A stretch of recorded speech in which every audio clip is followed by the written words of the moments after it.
नमस्ते बच्चों, my self Jaiswal sir. हम पढ़ रहे हैं class 10th science, carbon and it's compounds. Last class में हमने देखा था कि कार्बन के वेरियस एलोट्रोप्स होते हैं, जैसे कि diamond, graphite, fullerene, coke, lamp black. So we were discussing the structure of diamond. So diamond में कार्बन 4 कार्बन से अटैच्ड है। तो किस तरीके से अटैच्ड है? ये सिमेट्रिकली अटैच्ड है। ये इस तरीके से नहीं अटैच्ड है कि जैसे हम लोग सोचें कि सी अटैच है और ये सी अटैच है और ये सी अटैच है और ये सी, इनमें 90 डिग्री है। ऐसा कुछ नहीं है, 90 डिग्री पर नहीं अटैच है। ये स्फेरिकल सिमेट्री है, यानी चारों तरफ से ये इस तरीके से अटैच होगा कि एक कार्बन एटम सेंटर में है, सभी ब्लैक कार्बन एटम्स मान लीजिए, तो उससे जो अदर कार्बन एटम्स हैं वो 109.5 डिग्री पर हैं। और आप देखें इसमें 4 फेसेस बन रहे हैं, 3 डिफरेंट फेसेस अप साइड में हैं और एक बेस में है। तो ये प्रिज्मेटिक लाइट है, जैसे ट्रायंगुलर बेस हो और उसके ऊपर जो पिरामिड बनता हो उस तरीके से, और उसके सेंटर में एक कार्बन एटम हो। ऐसा ही यहाँ पर दिखाया गया है, ट्रायंगुलर बेस के ऊपर एक पिरामिड बनता हो तो उस तरीके से, और सेंटर पे कार्बन एटम हो और जो भी वर्टेक्स बन रहे हैं ट्रायंगुलर पिरामिड के, वहाँ पर एक कार्बन एटम हो। तो इस तरीके से ये अटैच होता है। तो ये 3 डायमेंशनली अलग अलग कार्बन एटम से सिंगल कार्बन अटैच होता है। आप इसको इस तरीके से भी परसीव कर सकते हैं कि इट इज़ लाइक दिस, कि 4 carbon atoms how they are attached, it is shown over here. यहाँ पर भी ये चीज़ दिखाई गई है कि सब 109.5 डिग्री पर है। 3 नीचे होंगे और एक उसके ऊपर स्टिक लगा दी जाए, नीचे की 3 स्टिक और उसके ऊपर एक स्टिक, और सबके बीच में 109.5 डिग्री का एंगल। ऐसा ही कुछ यहाँ पर दिखाया गया है। Now as we have seen कि डायमंड में किस तरीके से होता है, each carbon atom is bonded with 4 other carbon atom to form a giant molecule.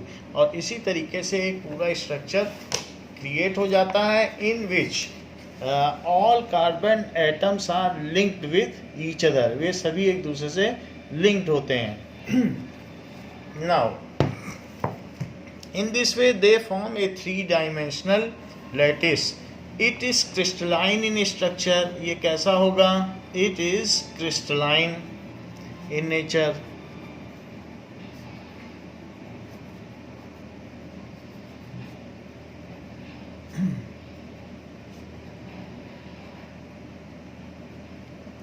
And all carbon atoms are bonded by very strong covalent bonds। हम जानते हैं covalent bond कितना strong होता है। and all carbon atoms are bonded by very strong covalent bond।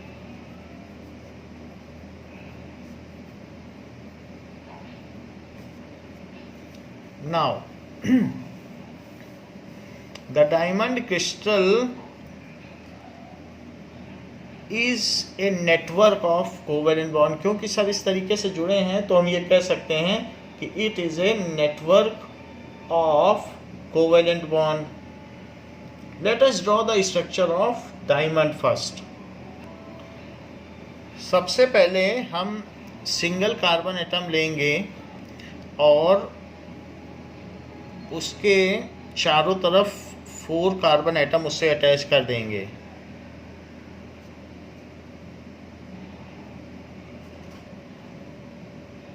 So single carbon atom has been attached to 4 different carbon atoms. उसके बाद इनसे फिर 4 कार्बन एटम्स आपको अटैच करना है। तो यहाँ पर आप कार्बन एटम ले लें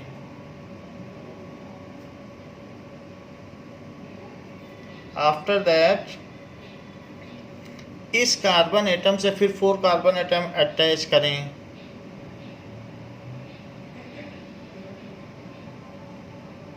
एंड दूसरा वाला कार्बन एटम भी ले लें। तो ये हमने इस कार्बन एटम से भी 4 अटैच कर दिया है। नाउ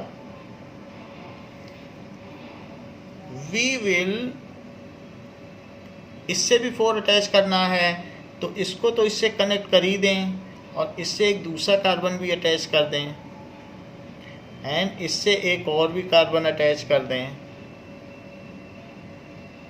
तो इस वाले कार्बन से भी 4 अटैच हो गए हैं। नाउ इस वाले कार्बन से भी 4 अटैच करना है, तो इसको इससे अटैच कर दें, इसको इससे अटैच कर दें और इससे एक और भी अटैच कर दें। तो इससे भी हमने 4 कार्बन अटैच कर दिए हैं। नाउ अब इन सब से भी कार्बन एटम अटैच करने हैं, तो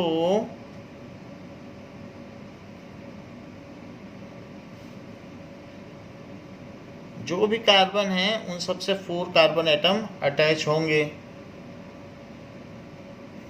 सो पहले तो हमने बॉन्ड लाइन बना ली, फिर इनमें सब में कार्बन एटम बना लिए।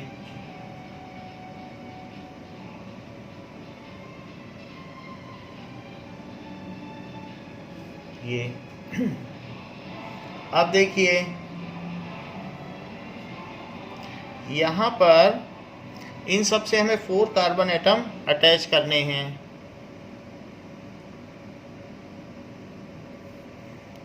तो इसको इससे अटैच कर लें, फिर इससे इसको अटैच कर लें। आफ्टर दैट इससे इसको अटैच कर लें और यहाँ एक और कार्बन एटम बना लें, इससे इसको अटैच कर लें। तो ये तो बात हो गई, बट इन सभी का टेट्राहीड्रल है तो इनसे भी निकलने चाहिए।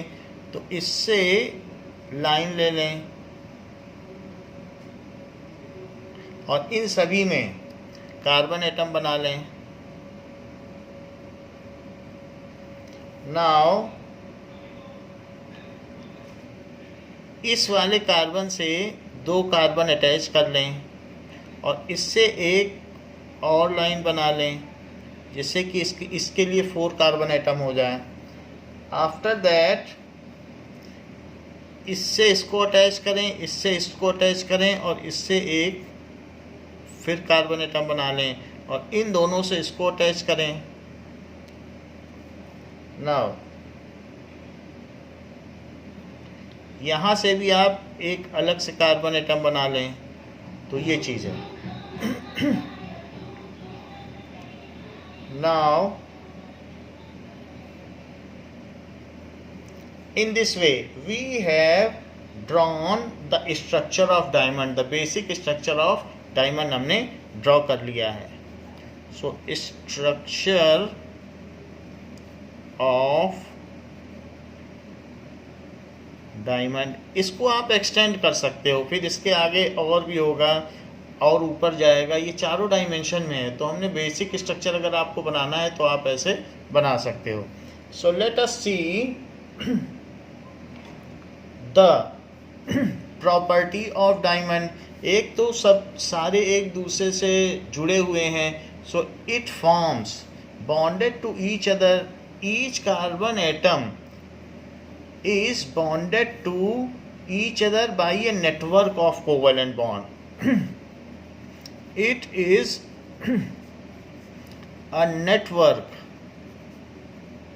of covalent bond between carbon atoms, सारे के सारे कार्बन एटम्स हैं, between carbon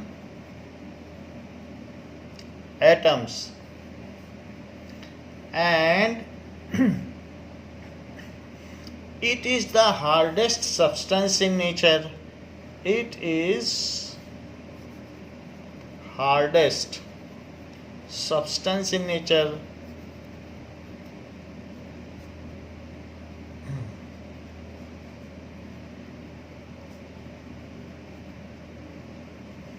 so used as glass cutter, glass को कट करने के लिए भी इसकी छोटी सी पिन होती है, उससे ग्लास कट जाता है।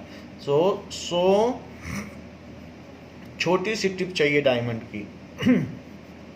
यूज्ड एज ग्लास कटर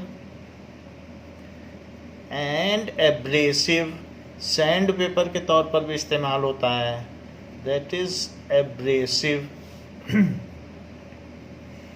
तो ये जो ख़ास सैंड पेपर होंगे उनमें इस्तेमाल होगा। जो सिंपल सैंड पेपर है उसमें तो पेपर पे फेविकोल लगा के रेत लगा दी जाती है, वही सैंड पेपर है। तो सैंड पेपर के तौर पर भी इसका इस्तेमाल होता है। नाउ डायमंड हैज़, इसका कॉम्पैक्ट एंड रिजिड स्ट्रक्चर होता है and it's melting point is 3500 degree Celsius. Book में ऐसा दिया गया है, it has compact and rigid structure. बहुत प्रेशर लगाओगे तो भी इस पर कुछ फर्क नहीं पड़ेगा। Rigid structure and its melting point is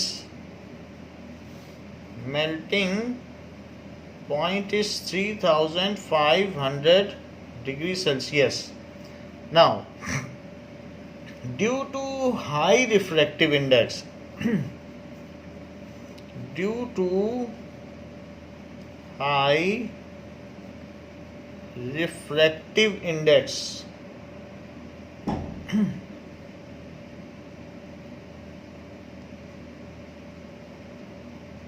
now due to high refractive index, the light, if it is specially cut, then the light coming inside diamond is totally trapped inside it.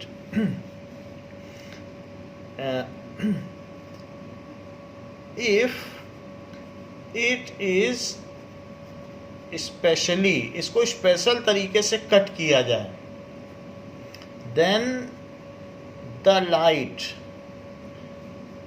which enters inside diamond is totally internally reflected, अंदर ही अंदर reflect हो जाती है। then the light entering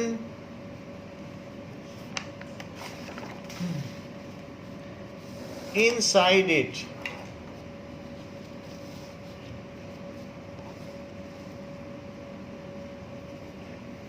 inside diamond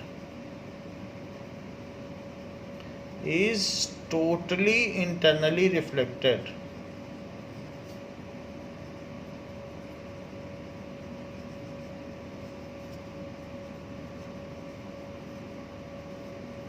Totally internally reflected, so it glitters in dark, इसलिए ये night में भी चमकता है। so it glitters in dark and giving it a jewel property, ये ज्वेलरी के काम में आता है। and hence it is used in jewelry making.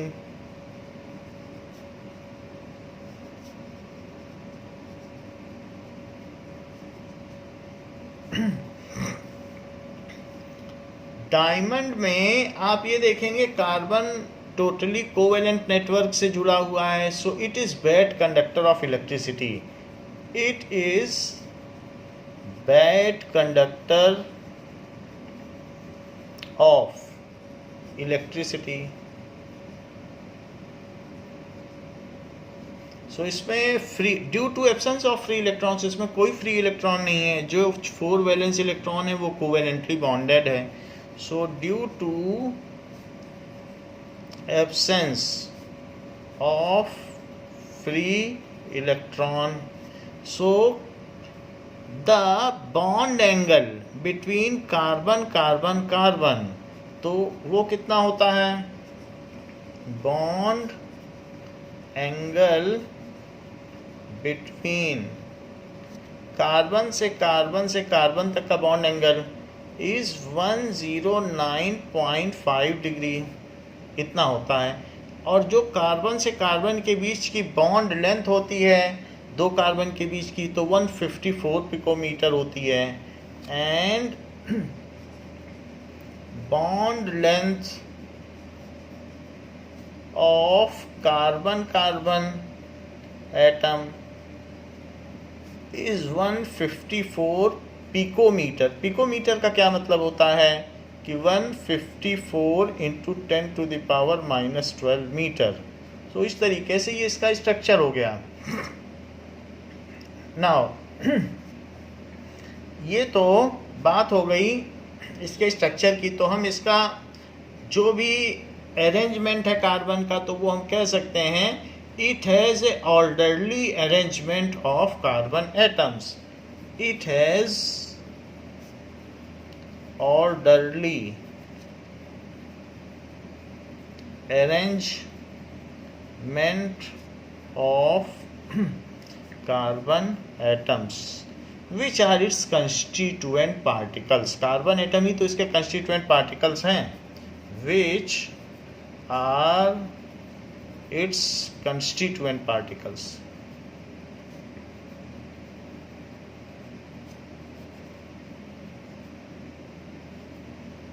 तो ये बात हो गई। Now let us see how diamond glitters at night। Even the tiles in your toilet were probably cut with a diamond blade. Top quality, naturally occurring diamonds cost thousands of pounds, but this entire dish of synthetically grown diamonds. So it glitters at night। Night के time में ये it traps the light and due to which it glitters and also disperses the light। Now let us see the structure of diamond। So this is diamond whose structure we are going to see, and this is graphite। After that we will learn graphite, and this is fullerene। So we will also see the structure of fullerene। At first we will see the structure of diamond।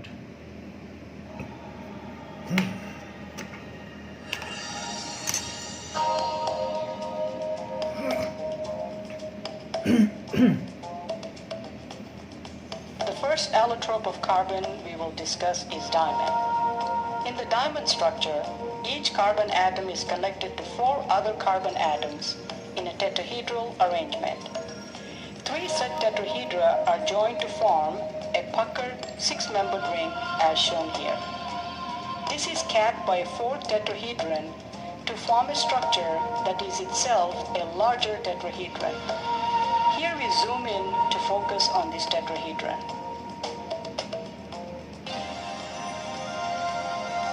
Repetition of this building block gives a larger structure that retains this tetrahedral shape as shown here. Diamond is an example of a network covalent solid, which means that it has covalent bonds that extend in 3 dimensions throughout the structure. Instead of a collection of small molecules, a diamond is essentially one large molecule. As a result, diamond is a good conductor of heat and is one of the hardest substances known.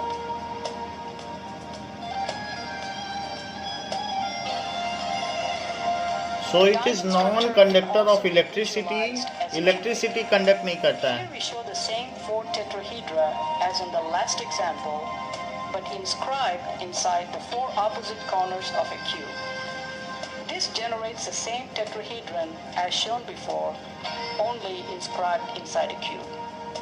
By tilting and rotating the cube, this tetrahedron can be displayed in the same orientation as it was seen before.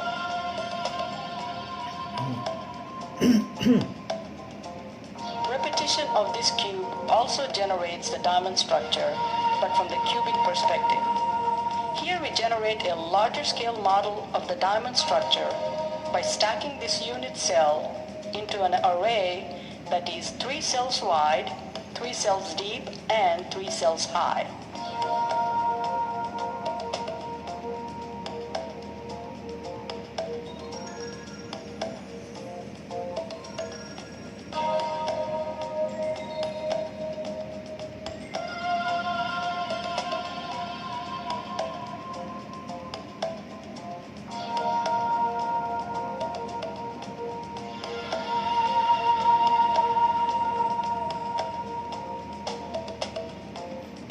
Here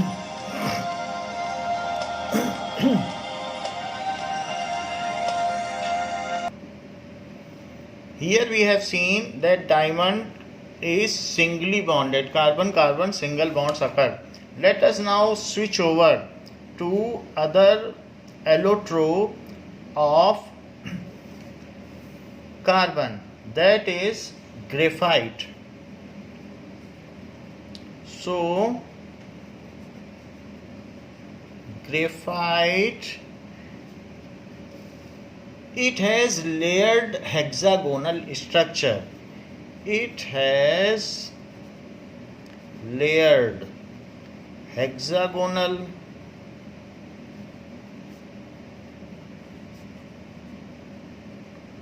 structure in which various layers can slip over each other if it is powdered. In this, various layers can slip over each other if it is powdered. So अगर ये powder कर दिया जाएगा तो ये एक दूसरे पर स्लिप करते हैं, इसलिए इसको ग्रेफाइट को ड्राई लुब्रिकेंट के तौर पर यूज किया जा सकता है.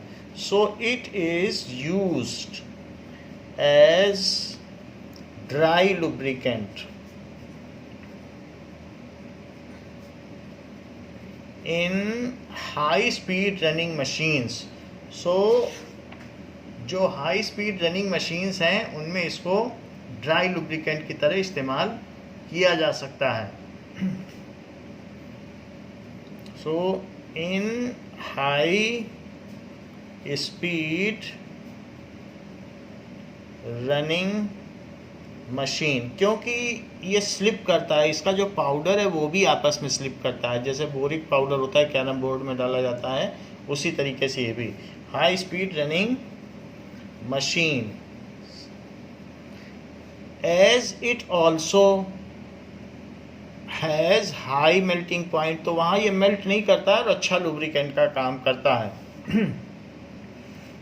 It has high melting point, तो 3300 डिग्री सेल्सियस के करीब इसका मेल्टिंग पॉइंट होता है, जो इसे एक अच्छा लुब्रिकेंट बनाता है.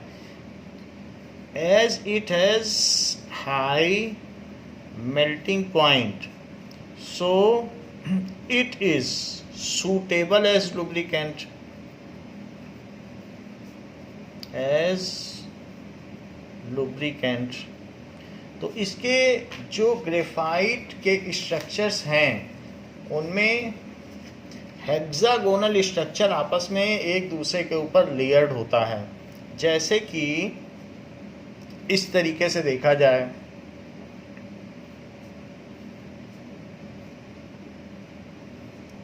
तो यहाँ हम देखते हैं इन सभी जगहों पर ये हेक्सागन्स हैं और कार्बन एटम्स आपस में ऐसे अटैच्ड हैं. So it is totally made up of carbon, pure carbon है जहाँ पर इस तरीके से ये दिखाया गया है. सो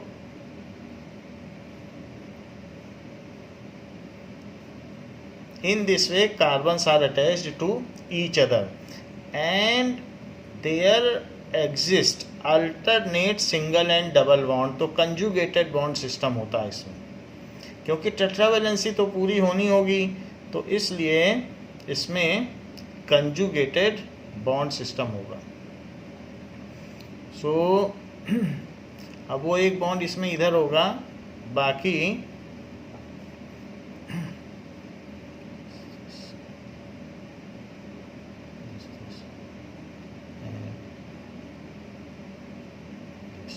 सो अल्टरनेट बॉन्ड सिस्टम. अब जरा देखें, in the similar manner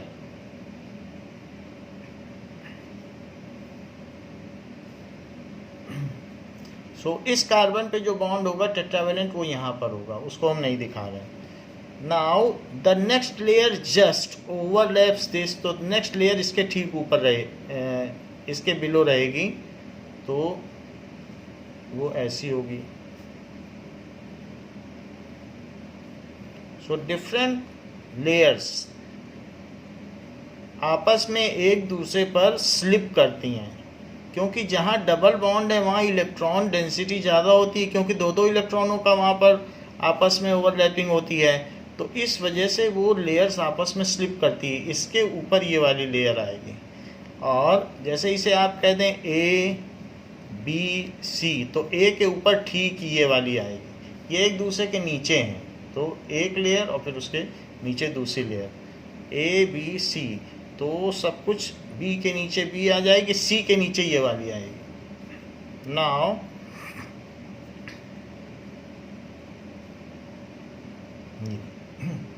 so this is the structure of graphite, and you can connect the corresponding, जो पॉइंट्स हैं उसको आप कनेक्ट कर सकते हैं दिखाने के लिए कि कौन किसको करस्पॉन्ड कर रहा है।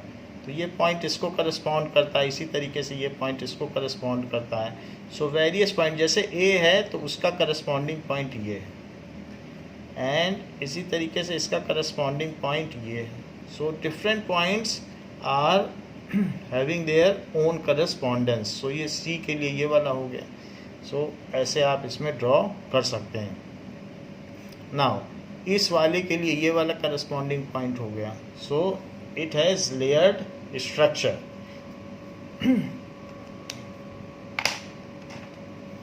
नाउ वेरियस हेक्सागन्स आर, जो भी हैं, it is having alternate single and double bonds. So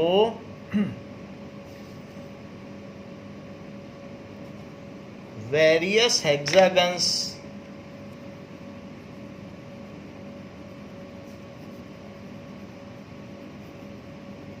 are having, इनमें कंजुगेटेड बॉन्ड सिस्टम है। कंजुगेटेड का क्या मतलब होता है? Bond system that is alternate single and double bond.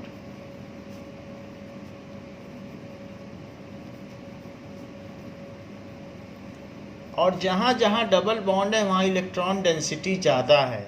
So due to presence of free electrons, double bond की वजह से, it is a conductor of electricity. Due to presence of free electrons, it is good conductor of electricity.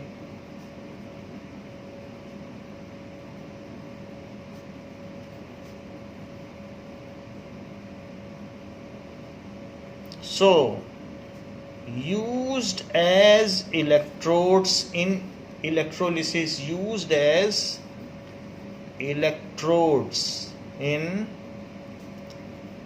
electrolysis, और इसकी lubrication की property की वजह से ये ब्लैक ग्रीस के भी काम में आता है। So graphite grease are used in aviation field. Graphite grease, क्योंकि उसमें भी हाई स्पीड रनिंग पार्ट्स होते हैं, जो होवरिंग ब्लेड्स होते हैं, जो मशीन्स होती हैं, या मेन गियर बॉक्स होता है, उन सब में पड़ती है। ग्रेफाइट ग्रीस ब्लैक होती है। ग्रेफाइट खुद ब्लैक होता है, जो पेंसिल की टिप है वो प्योर ग्रेफाइट है। Graphite grease is used in aviation field.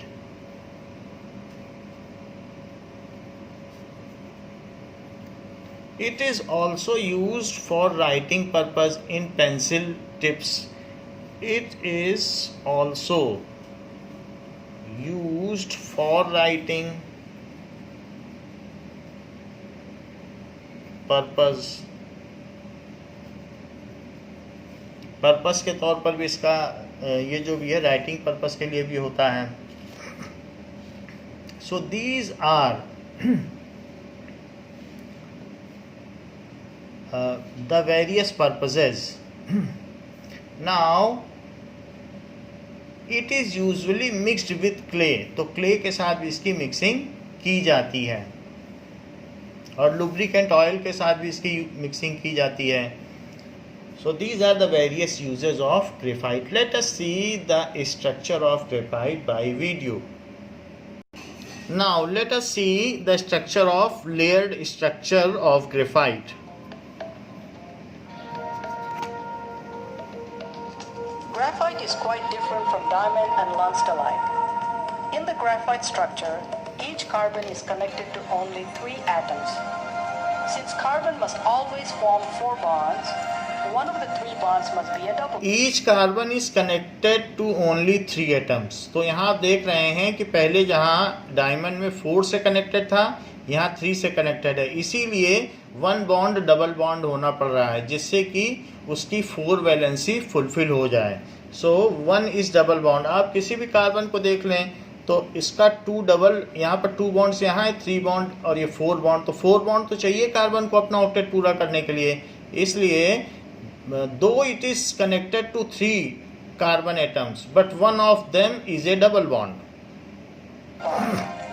This gives an average bond order of 1.33. Several different resonance structures can be drawn, depending upon the placement of the double bonds. In graphite, the carbon atoms are sp2 hybridized, with each carbon atom having a trigonal planar geometry.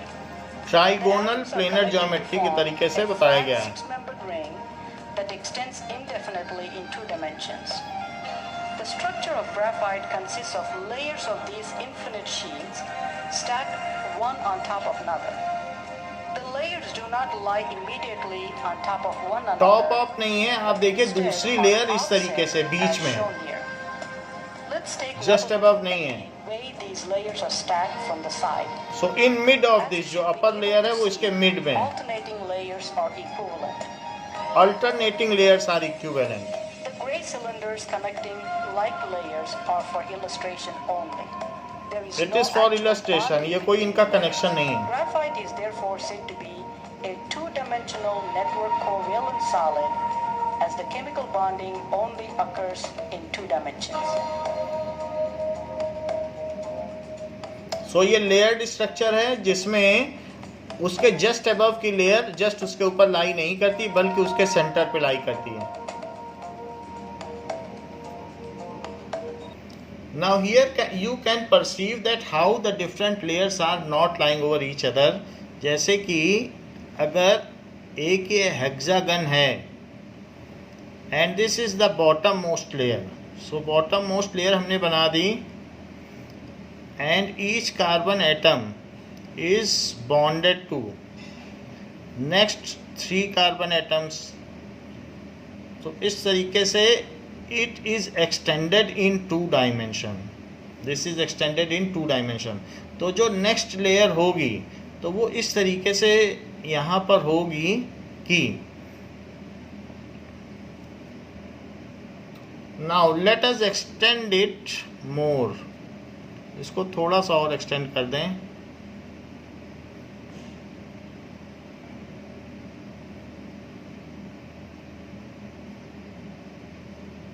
ऐसे. So what ever will be the layer, वो इस तरीके से होगी, इनके बीच से होकर जाएगी. So like this.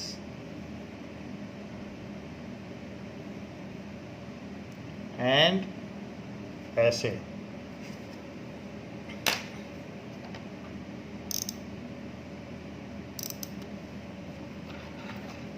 And then in this manner फिर यहाँ से निकलेगी. सो अलग अलग लेयर ऐसे ऐसे होगी, यानी जो नेक्स्ट लेयर होगी वो उसके ऊपर नहीं लाई करेगी. That will be in the centre of this. First के सेंटर पर होगी. Just see in this manner. इसके बीच में आप लाइन ड्रॉ कर लें तो ऐसे, फिर इसको ऐसे ज्वाइन करें. ये सेकंड लेयर है, इसको ऐसे ज्वाइन करें तो ये बन जाएगी. तो ऐसे सेकंड लेयर हो जाएगी.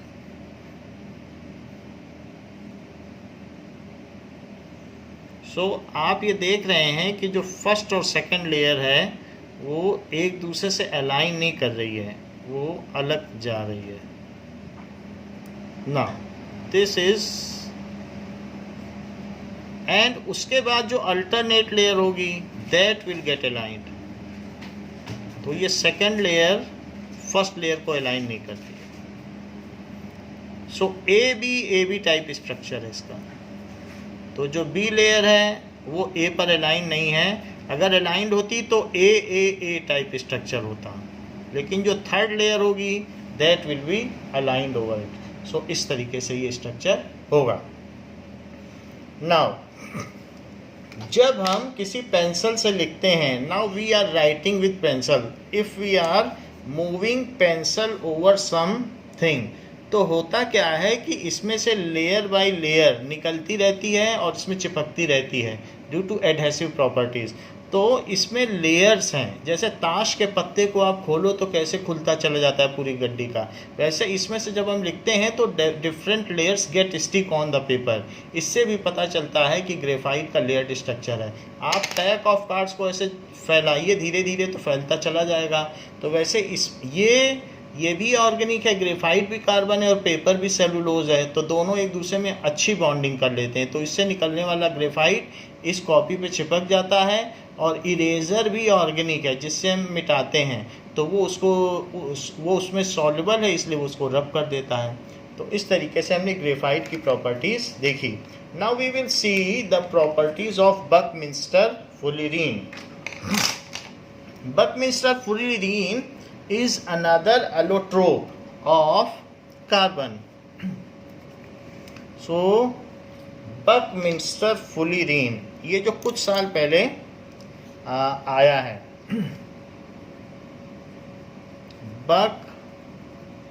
Buckminster फुल्लेरीन,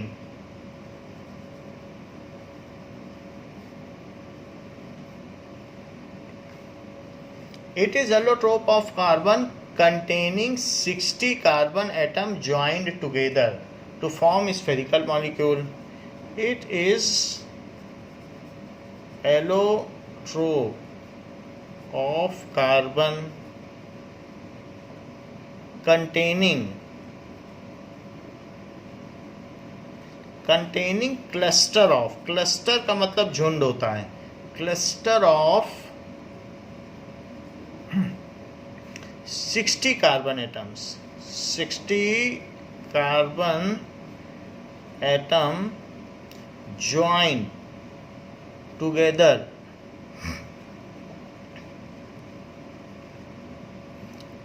to form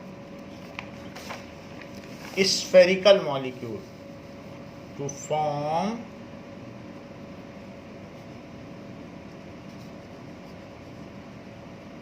spherical molecule.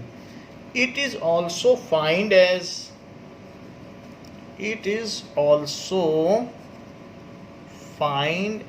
a cluster of 60, 80, 100 and 120 carbon molecule. सिर्फ 60 का ही नहीं है, हमें 60 का पढ़ाया जा रहा है, बट इतने सारे कार्बन एटम भी क्लस्टर बना सकते हैं। सो क्लस्टर्स ऑफ इतने कार्बन मॉलिक्यूल।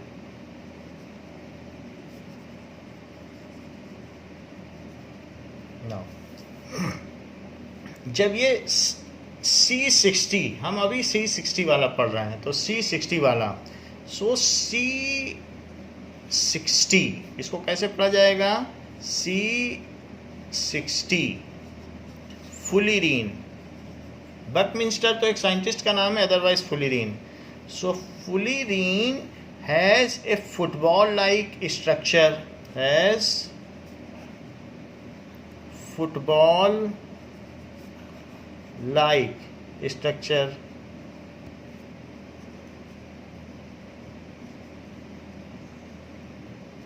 सो इसका स्ट्रक्चर एक फुटबॉल की तरह होता है। जैसे कि ये फुटबॉल में आप देखते हैं कि each pentagon is surrounded by hexagon. ये आप हेक्सागन देख रहे हैं। So each pentagon is surrounded by इसकी 5 अलग अलग यहाँ पर साइड्स हैं, तो हर एक साइड से एक एक हेक्सागन जुड़ा हुआ है, जबकि each hexagon is surrounded by 3 pentagons and 3 hexagons. तो यहाँ जो हेक्सागन है वहाँ पर 3 पेंटागन्स हैं और 3 हेक्सागन्स हैं। Now here we have seen that in this case each pentagon is surrounded by 1 2 3 4 5 hexagons, जबकि each hexagon को देखिए तो उसके 3 hexagons हैं 3 साइड्स में और 3 अल्टरनेट साइड्स में 3 पेंटागन्स हैं। इस तरीके से है। तो जब हम फुटबॉल में काउंट करेंगे तो आपको 12 पेंटागन्स मिलेंगे और 20 हेक्सागन्स मिलेंगे। तो इससे बना हुआ है। और जो वर्टेक्स हैं हर वर्टेक्स पे एक एक कार्बन एटम होगा। तो इस तरीके से 60 वर्टेक्स मिलेंगे। इसको टोटल काउंट कर देंगे। इस तरीके के जो जॉइंट्स हैं जहाँ पर अलग अलग साइड्स मिलती हैं तो ऐसे 60 वर्टेक्स मिलेंगे। तो ये 60 वर्टेक्स का ये बिल्कुल सेम स्ट्रक्चर है, जिसमें यहाँ पेंटागन है बिल्कुल उसको सिमेट्री में यहाँ दिखाया गया है। So it is like football like structure in which, जिसमें कि each pentagon is surrounded by 5 hexagons and each hexagon is surrounded by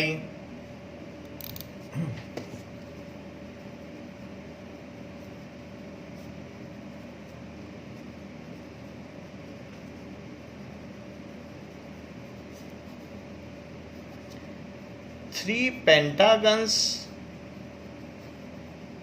and 3 hexagons, जैसा कि हमने फुटबॉल में देखा। So there are 12 pentagons and 20 hexagons.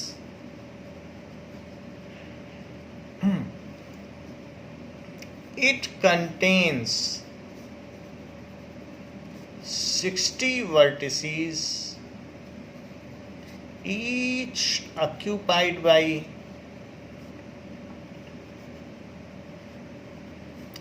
each occupied by 1 carbon atom. So it is 60 carbon atom molecule.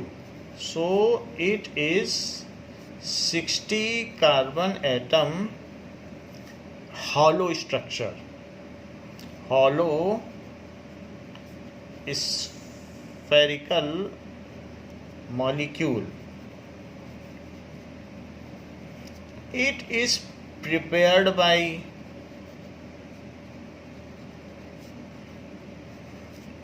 electric arc method.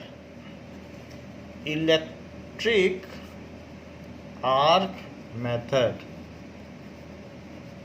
When 2 graphite electrodes are made in contact having opposite polarity, एक positive से connected हो और negative से, if 2 graphite electrode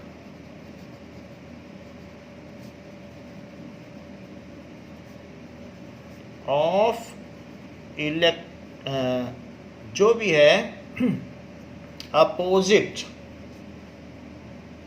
polarity,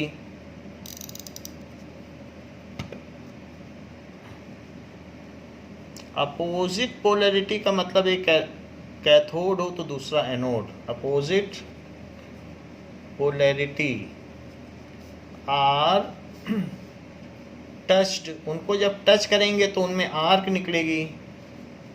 touch, जैसे एक graphite का electrode लीजिए और उसको किसी स्ट्रॉन्ग बैटरी से, जो कार की बैटरी है ऐसी बैटरी होनी चाहिए, छोटी सेल नहीं होनी चाहिए। तो एक ये और ये दूसरा है, और इसको आप किसी बैटरी से कनेक्ट कर दें। तो बैटरी से जब कनेक्ट करेंगे एक ठीक ठाक बैटरी होनी चाहिए। तो उससे आप इसको कनेक्ट कर दें और इसका ये जो एंड है उसको भी आप एक 60 वोल्ट की बैटरी से कनेक्ट कर दें। तो इसमें एक आर्क बनेगा, इसमें से स्पार्क निकलेगा और उस स्पार्क से छोटे छोटे बॉल हवा में तैरने लगेंगे। जब भी वेल्डिंग होती है तो छोटे छोटे पार्टिकल्स तैरने लगते हैं। यही बकमिंस्टर फुलिरीन है, ये जो छोटा छोटा है, और इसी का फुटबॉल जैसा स्ट्रक्चर है। तो वो जो ग्रेफाइट का लेयर स्ट्रक्चर है वही घूम के गोल बन गया है और अब वो बकमिंस्टर फुलिरीन बन गया है। So this is buckminsterfullerene. तो इसका इस तरीके का test, then they produce spherical shaped fullerene molecule, then they produce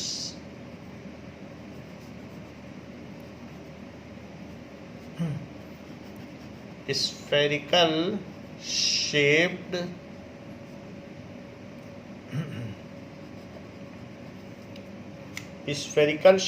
molecule बनाते हैं।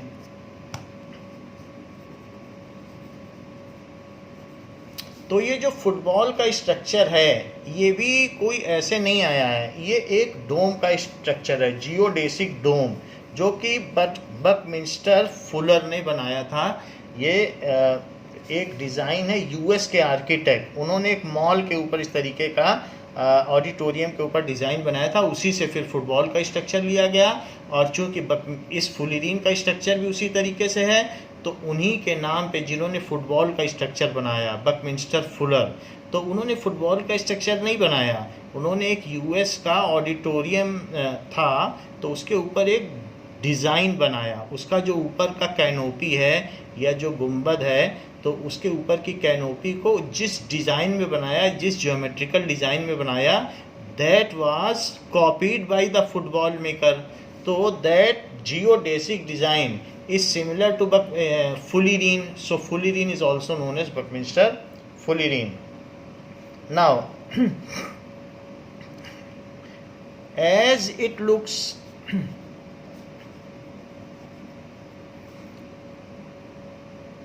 like the geodesic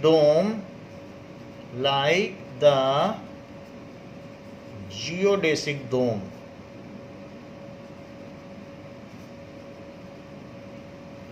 designed by US architect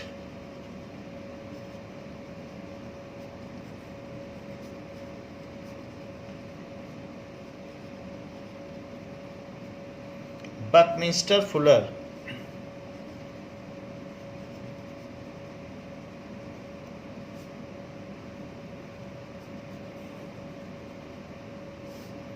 So the molecule was named Buckminster Fullerene. So the molecule was named Buckminster Fullerene. ये इनका नाम है तो capital में लिखा जाएगा।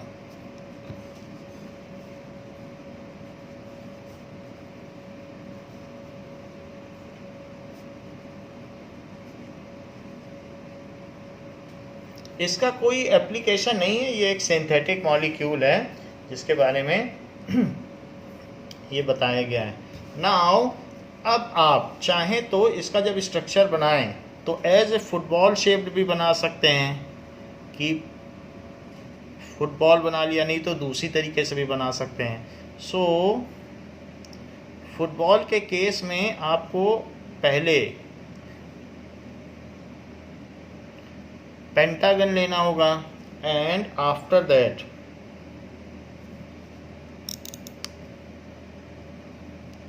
ये पेंटागन ले लें और हर एक से हेक्सागन बना लें।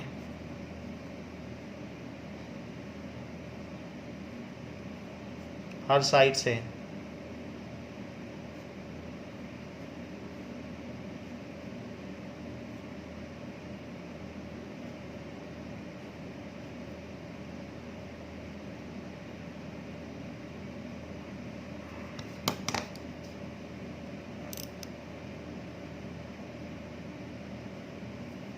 सो pentagon is surrounded by hexagon. तो ये पेंटागन हो गया बीच का, जो कि हेक्सागन से सराउंडेड है। अब ये इसके बाद जो हेक्सागन ये बना है, सो इस ये पेंटागन इसका होगा, तो हेक्सागन पेंटागन से सराउंडेड होगा।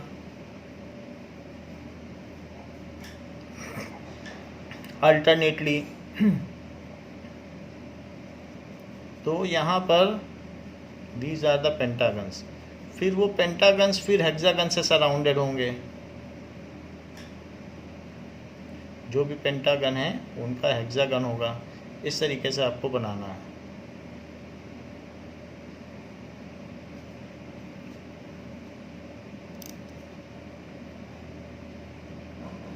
सो इस तरीके से करीब करीब रहेगा। Now we will see pentagon is 1 2 3 4, यहाँ 1 2 3 4, यहाँ फिफ्थ होना चाहिए। तो इस तरीके से इनका कुछ स्ट्रक्चर होगा जो फिफ्थ पेंटागन होगा।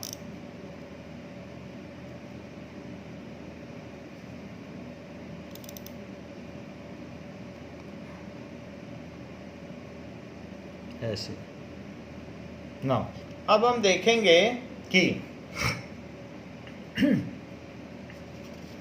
जो हमारा फुलीरीन का स्ट्रक्चर है उसको हम कैसे प्रिपेयर करें। Now let us see the structure of buckminsterfullerene of C60। Like graphite, each carbon atom is connected to only 3 others. However, the fullerenes contain 5-membered as well as 6-membered rings. The most common fullerene is the C60, also known as a buckyball. This molecule contains 12 5-membered rings and 20 6-membered rings. These rings are arranged in a sphere resembling the soccer ball.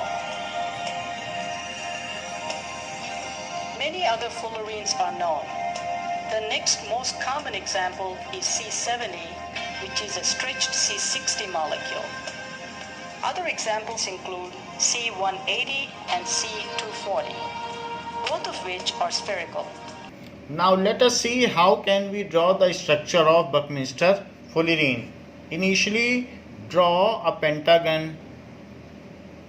So first you draw a regular pentagon. So ये हमने draw कर लिया। After that you draw 5 lines.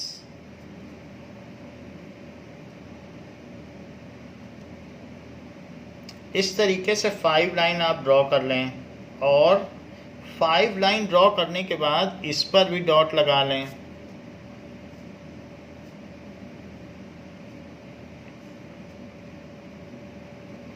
And then you join like this.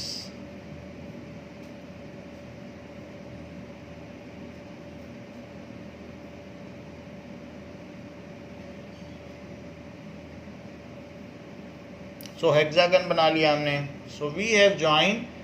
So it is 6 hexagon. After that, whatever hexagons are there, here you make again pentagon. So alternately you have to make pentagon.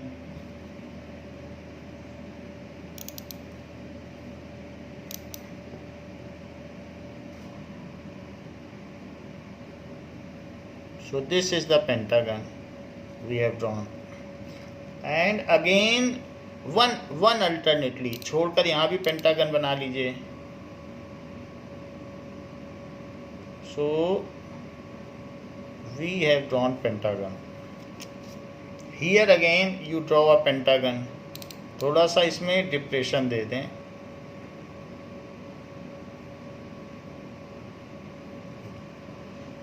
So pentagon surrounded by hexagons, 5 hexagons और फिर उनमें हमने pentagon बना लिए. Now after that those pentagons are connected with hexagons. ये जो भी pentagons बने हैं उनको हेक्सागन से कनेक्ट कर दें. एंड सिमिलरली जो भी पेंटागन्स हैं उनको हेक्सागन से कनेक्ट कर लें। नाउ इसको थोड़ा सा